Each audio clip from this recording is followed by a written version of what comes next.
Still morning. Amen. We got robbed. I woke up this morning, went and woke up my son to inform him that we were robbed overnight. I had to tell my wife the same thing. We were robbed. We lost a whole hour sometime during the night. Amen. And it was not right. It's not fair. But praise the Lord. God will help us through that. I'll fall back any day of the week. Amen. But this springing forward thing is for the birds. Amen. I think we should just all adopt the no springing forward, no falling back. Just keep the same time all year long. Amen. Because it's just a nuisance. Amen. I want to glorify God in everything that I do. And I want glory and honor to be brought to God in all that I do.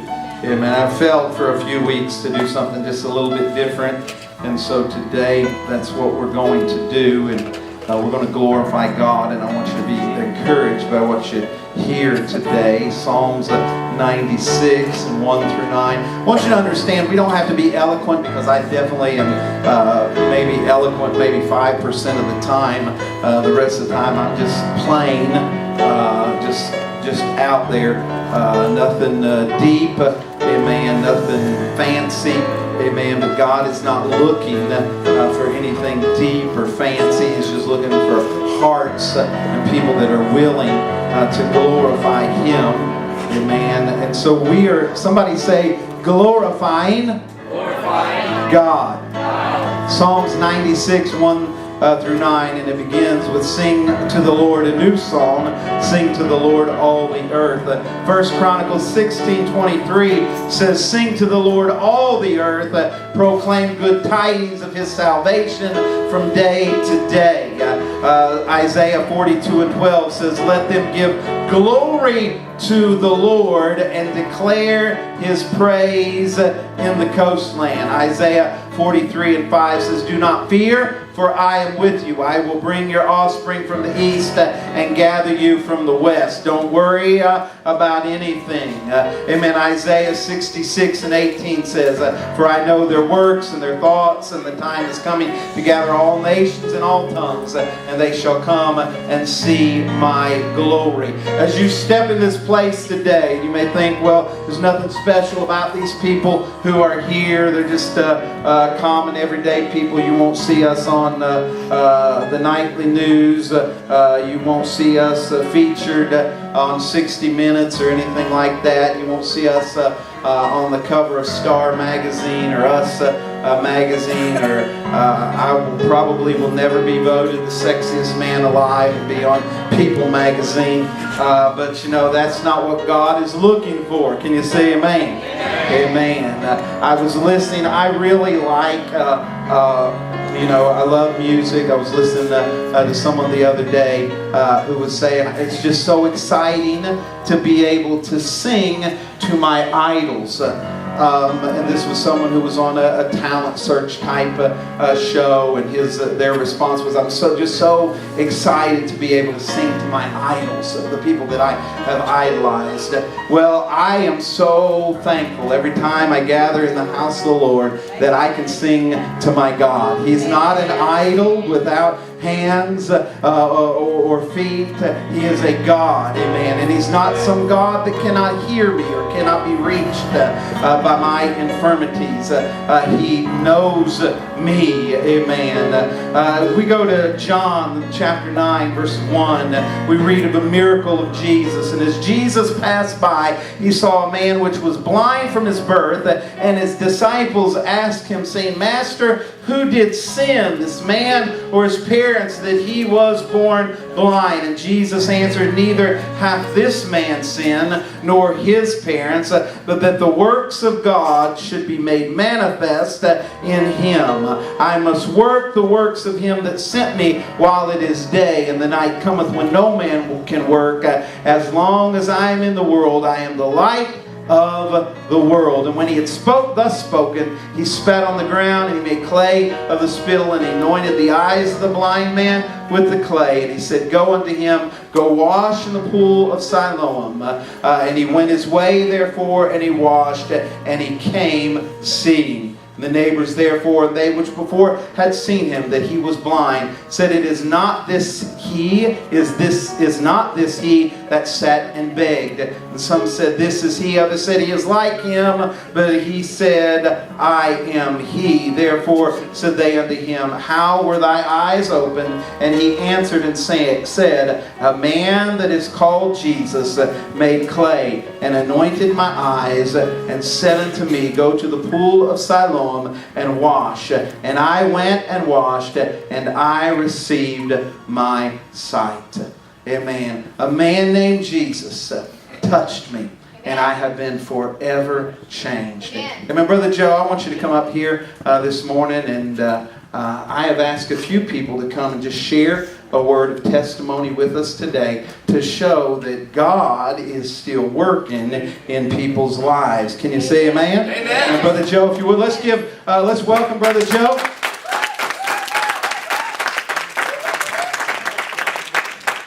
All right, Pastor put me on the spot again, but it's okay. I shared this with him when him and his wife came over to our house. How I got into the church with my family. My mom and my dad was in sin, and my grandma would go to church every time the doors was open. So one day, I woke up, I couldn't move, my right leg was paralyzed. So it had to be on church day, so my mom told my grandma, can you pray for your grandson at church? She said, no, he's your son. You go to church, and you have them pray for him. So I'm in the hospital, in a wheelchair, moving around. And as you can see, Junior is very energetic. So you can imagine how I was when I was his age.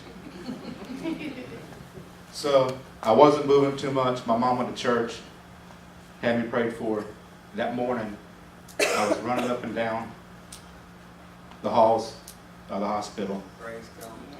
And the doctors didn't know what was wrong with me. They were like, you came in here, you couldn't walk. And my mom came in, and she said, I decided to go to church. They prayed for you, and God healed you. Amen. Praise God. So then, further along, I grew up in church like Junior. I became a teenager, got my driver's license, and decided that I guess church wasn't for me because I wanted to go out and do other things. So I joined the Army, and I seen a lot of different things when I joined the Army. And I shared some stuff with Pastor. Some stuff that I wasn't proud of doing, but I did because I thought that was a cool thing to do.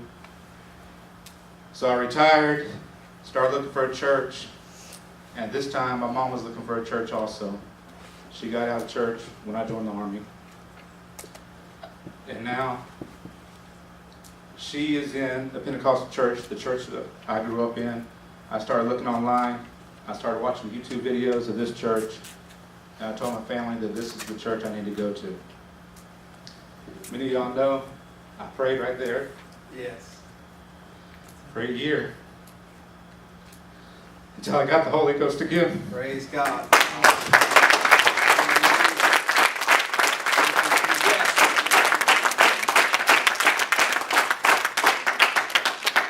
I normally can speak good, but when it comes to God, it's a passion. Yes. And I get so emotional. I was an instructor for 3 years. I never cried on teaching anybody how to stay alive in Afghanistan with IEDs, but anytime I get up here and speak about God, I get very emotional. So now I got my wife and my kids in church. Praise God. Second night, we had revival. My daughter got the Holy Ghost too. Praise God. So I'd like to thank this church and pastor Yes. for having us here and treating us like family since we opened up the doors for Praise us. God. Hallelujah. Let's give the Lord. Hallelujah. Somebody say, let's glorify God. Let's glorify God. Amen. I want to ask Brother Kennedy, as you all know, just in the last couple of years, Brother Kennedy has really battled some things. He has, had some really bad diagnosis several months ago. Just a few months ago, received some very, very troubling news or diagnosis that his body was racked just throughout his body, had something going on. And I'll just let him do it, but we want to glorify God. Somebody say amen. Amen. Thank you. I'm glad to be here today. Amen. Every chance we get, we need to glorify the Lord. Amen.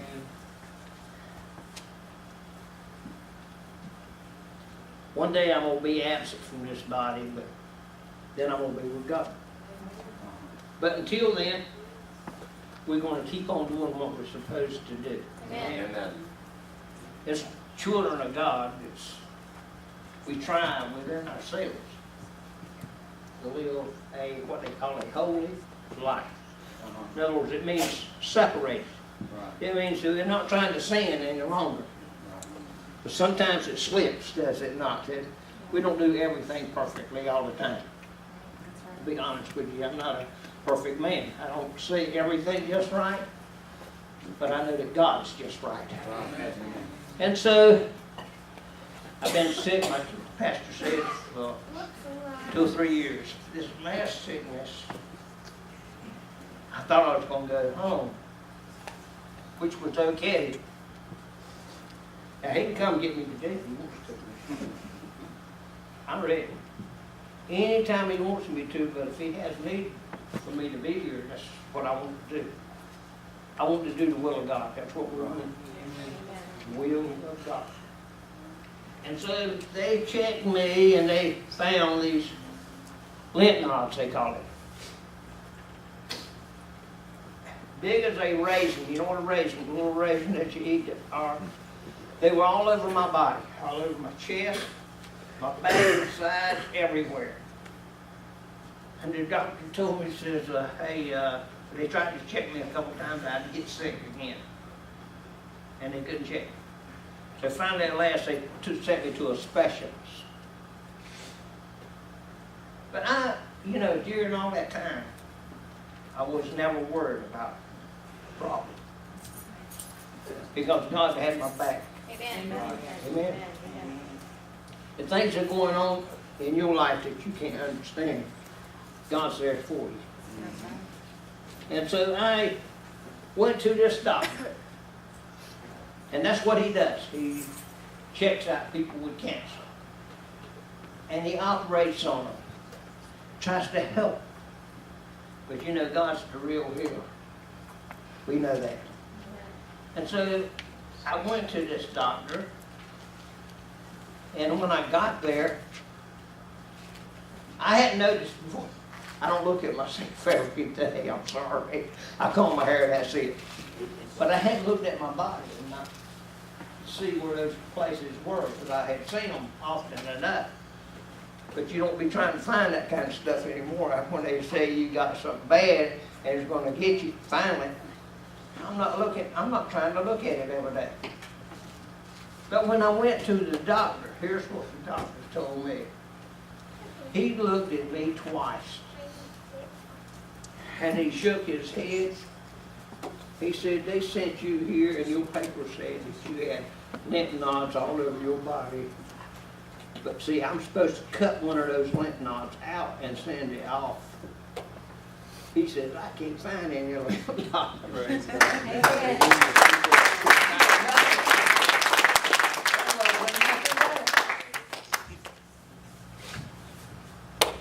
Amen. God can do it any way he wants to do it. Amen. He could have not healed me and I still lived to be 127. And so it doesn't matter. As long as you're alive, God's going to be there with you. Yes, He is. He will never leave you. That's right. Yes, He will. He's a comforter. Yes. And that's what's so great about God. God's not a man. Right. Sometimes we as men fail. do we not? Right. Or we just don't know what's going on. We have no clue of what to do. But God does. He That's does right. what He needs to do. Right. And so what He did, He's healed me, and I couldn't find nothing. In fact, the VA wrote me a letter. Finally, I got one back from them. They're supposed to see them in April. Not with that. No more cancer. They done marked all that stuff off. Praise the Praise Lord. God. Praise the Lord. And so I'm thankful today that, hey, it's Him that's made us. That's right. Amen. I didn't make me. That's right. He made me. Right. He made you. You're perfect in every way for God. That's right. Right. You are. You're a perfect specimen. Amen. You're just right and just what God ordered. Right. He ordered you. He put a name on you. Right. Amen? He did. Yes. Right. Because He wanted to identify you and let you know that, hey, I'm there for you. Right. So when you call for prayer for people to pray for you, your name is going right to God. Right. And God's ready to do those things for you. Amen. Amen. I'm going to tell you, He's going to do some for you. Yes, He is. Amen. I'm not the only one. Right. He's healed a bunch of people in here. Right. I'm just one of them. Praise God. Praise Praise God. Amen. What a great God that we serve. Amen. I may get in a little trouble for this later on, but it'll be worth it. Sister Betty's going to come and share a testimony with us. God has worked something great just in the past few weeks. Amen. Answering prayer. Amen. What seemed to be a tragedy. Amen. When a praying grandmother goes to the Lord. Amen. Things can be changed. Amen. Sister Betty, you share with us from the beginning until now, all right? We love you, Sister Betty.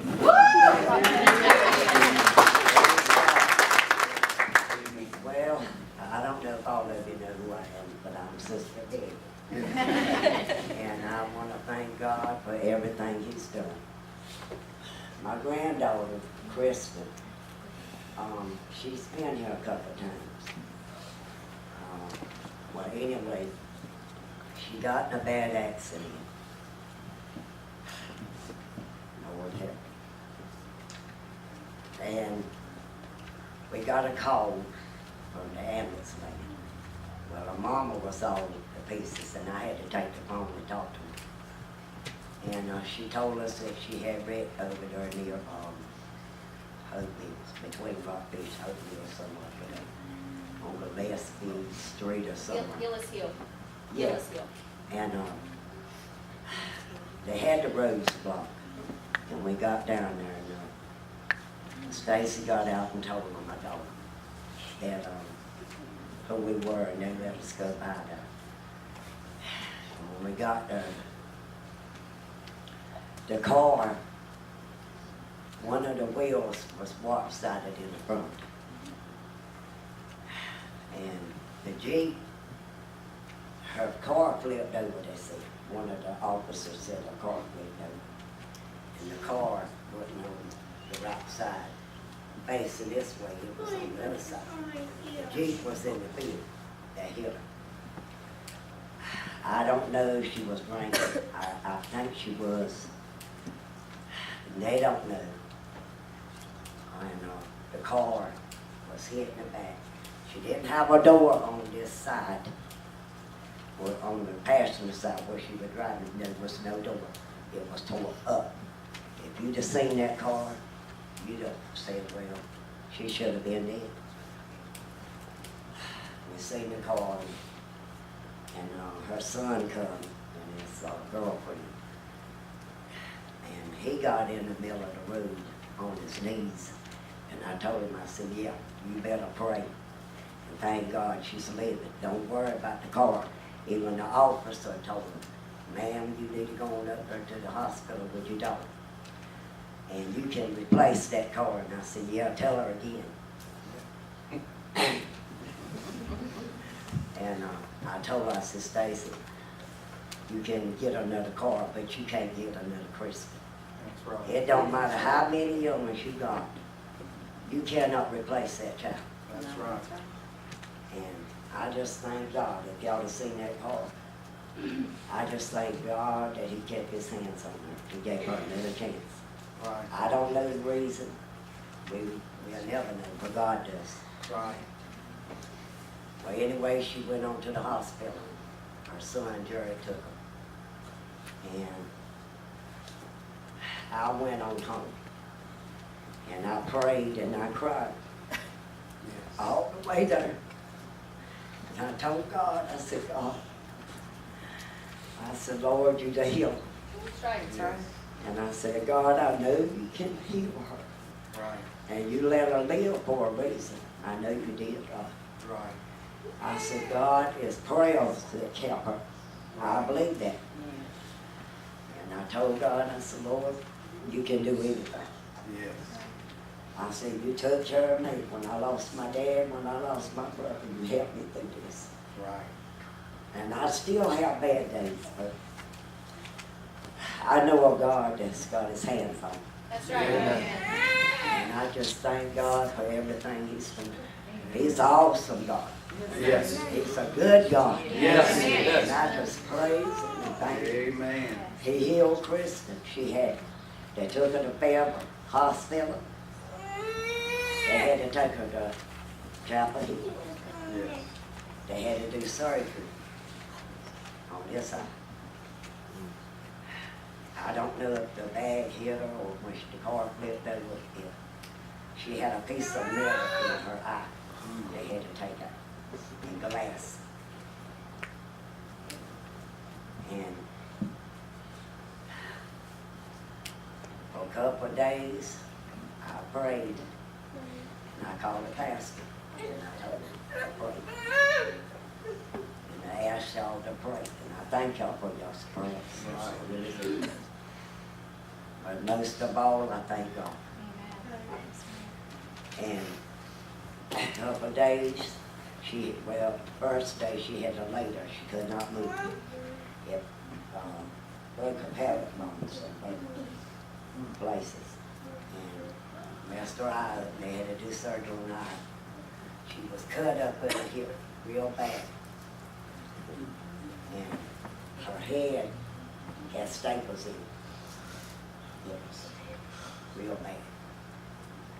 And I just kept praying, and I said, God, I know you're going to heal her. You can help her to walk again. And a couple of days, they had her up.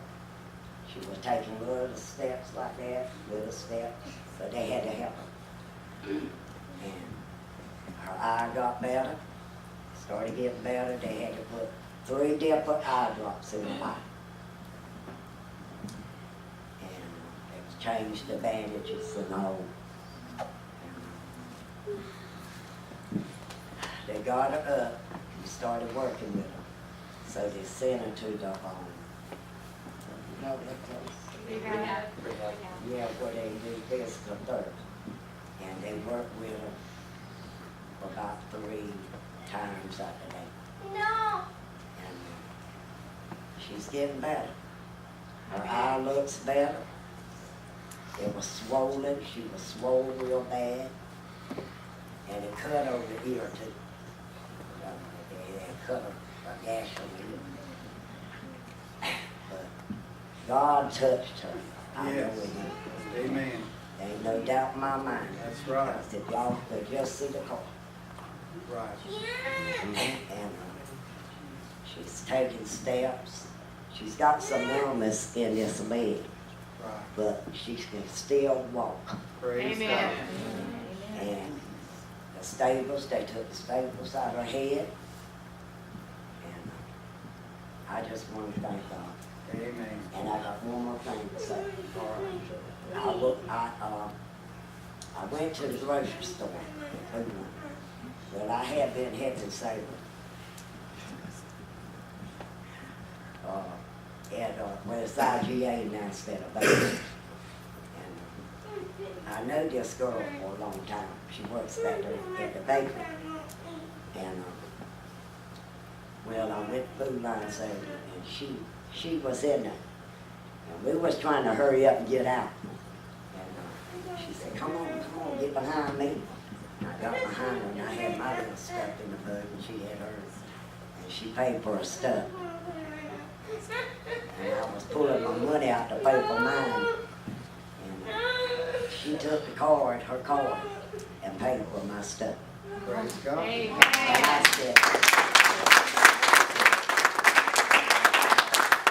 said, what are you doing? She said, I got you. You're a good woman. I got you. But I'm like this. When somebody do something for me, it bothers me. It's, I got to pay them back or do something. That's just the way I am. It eats me up. But I just thank God for everything He does for me. He's an awesome God, a good God. Lord Jesus, I thank you, Lord. Yes, amen. I praise your holy name. Hallelujah. I know that God helped Kristen. He healed her. He just done a work on that girl. That's And right. I know the reason He's working on it. Right. Because He wants to save my family. And He's Yes, going He to. does.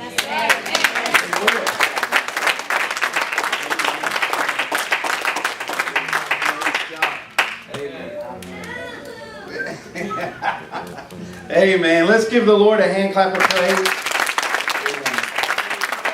Hallelujah. Don't ever doubt. Amen. Just keep believing. Amen. Keep believing. Amen. God is able. I'm going to ask Nico to come and just share a testimony with you. Amen. We have been blessed to have him here and be a part of this church. Has just a short time left with us, and we're definitely going to miss him when he leaves. But I want him to share a word with you. At the beginning of December, my wife left out of the blue. I had no idea it was coming, and I was a train wreck. I didn't know what to do. I thought I did all I could do, and I thought the only thing left I could do was turn to God, let Him handle everything, because there's nothing in my power I could do. I went, just like Brother Joe, I used to go to church until I was about 16, got my license, and I was like, I'm going to go do other stuff. So I was outside of the church for about 10 years before I decided to come back, and I wanted to find a church like one that I had back home. Just like Brother Ray says, church isn't supposed to be quiet, not supposed to sit there and look down and all that stuff. No, like heaven's going to be a party. So you need to celebrate and sing and have fun while you're praising God. And so that's what I was looking for, because that's what I grew up in. When I punched it in the old Google machine, Solid Rock was one of the first places that came up. I was like, it's right down the road. I'll go by there. Why not? I'm very simple-minded, so it said SS was at 11, so I thought service starts at 11. Okay. No, that was Sunday school. So I come walking in the doors, and the first person I meet is Sister Sarah. And I kind of hijacked the Sunday school because I didn't know what was going on, and I was just, like I said, my eyes were just running the whole time. And they even stopped their Sunday school service just to take that 45 minutes, 50 minutes to just pray for me and really be there for me. And it really showed me that there's more to everything than just someone walking out. And she took everything. I had a bed, a TV, and a coffee pot, and the dogs. So I think I won that battle because I got the dogs. But I got to meet the Harper family, and they've welcomed me with open arms the entire time. Anytime I've had any down day or anything, like the good days and the bad days, I know I can turn to them. And they say I fit right in, that I'm a Ray Jr. I said I'm exactly the same. But since all that has gone on, I've secured a job in Ohio. I've got a home in Ohio. I've got everything good to go and lined up because I knew that God was there for me.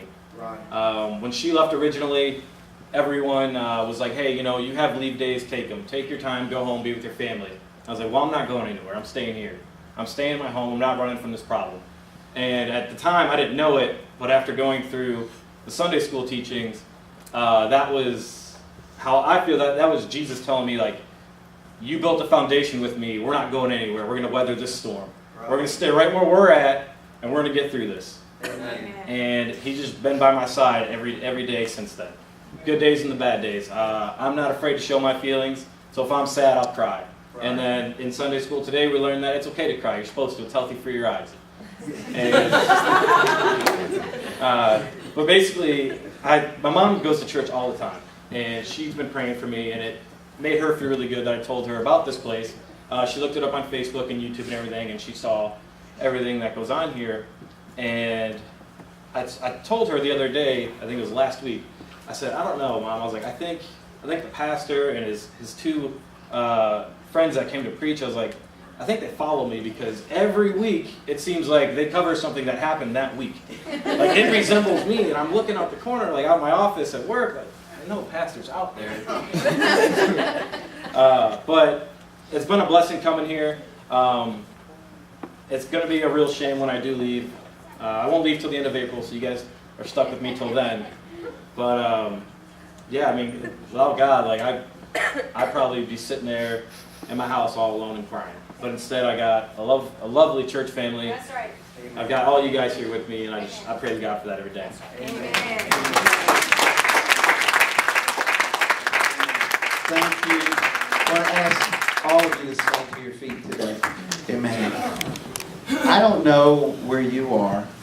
Amen. Maybe you were not able to relate to any of these testimonies, but I'm here to tell you I was able to relate with each and every one of them.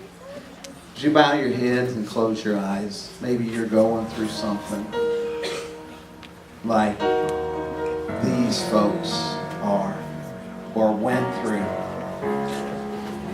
Sister Betty called me a few weeks ago. She was distressed, but her faith and her trust was in God. She found a place to pray, calling out to the Lord. Locked herself in the bathroom, crying out to the Lord. She called her brothers and sisters to pray with her. Amen. God answered those prayers. The first day that Nico showed up in this church, he was troubled, he was broken, he was hurting. And like he said, he still has bad days, still pain sometimes here and there, but God has been with him. Wherever you may be, you may have a diagnosis of something that is incurable or a situation that just seems hopeless. But God is able.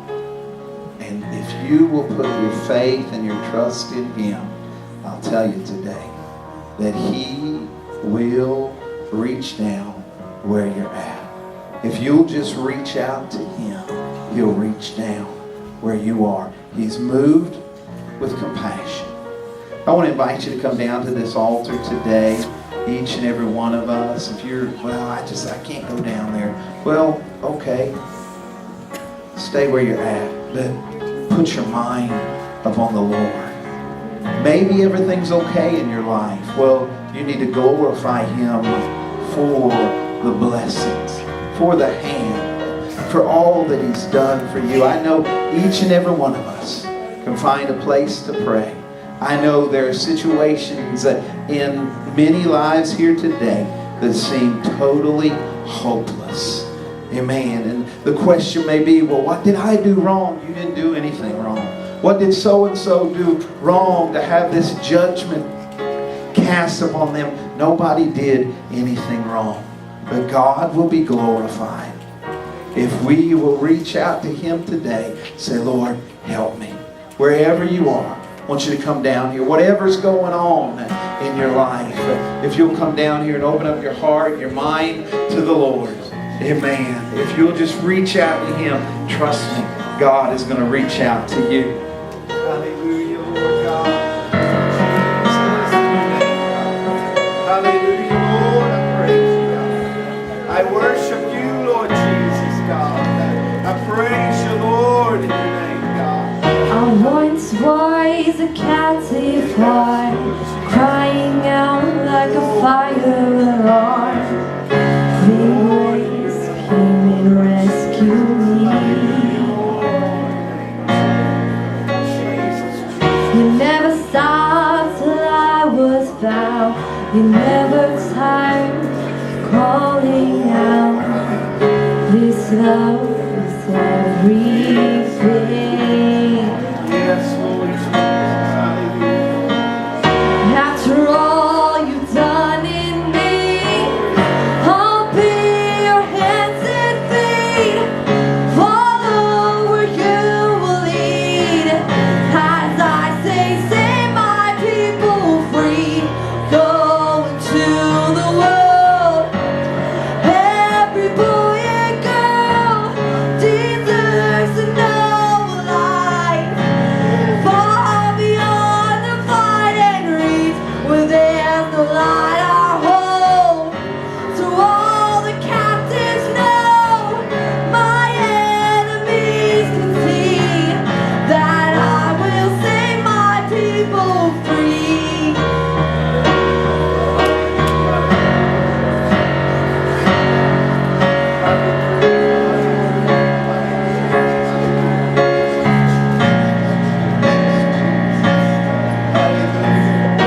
Oh, listen, if I can't speak, I'll never move a mountain with arms so weak.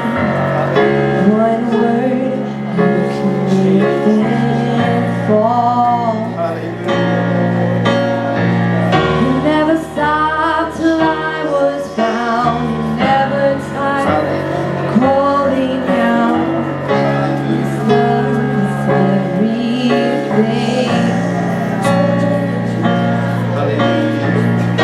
After all you've done in me, I'll be your hands and feet. Follow where you lead.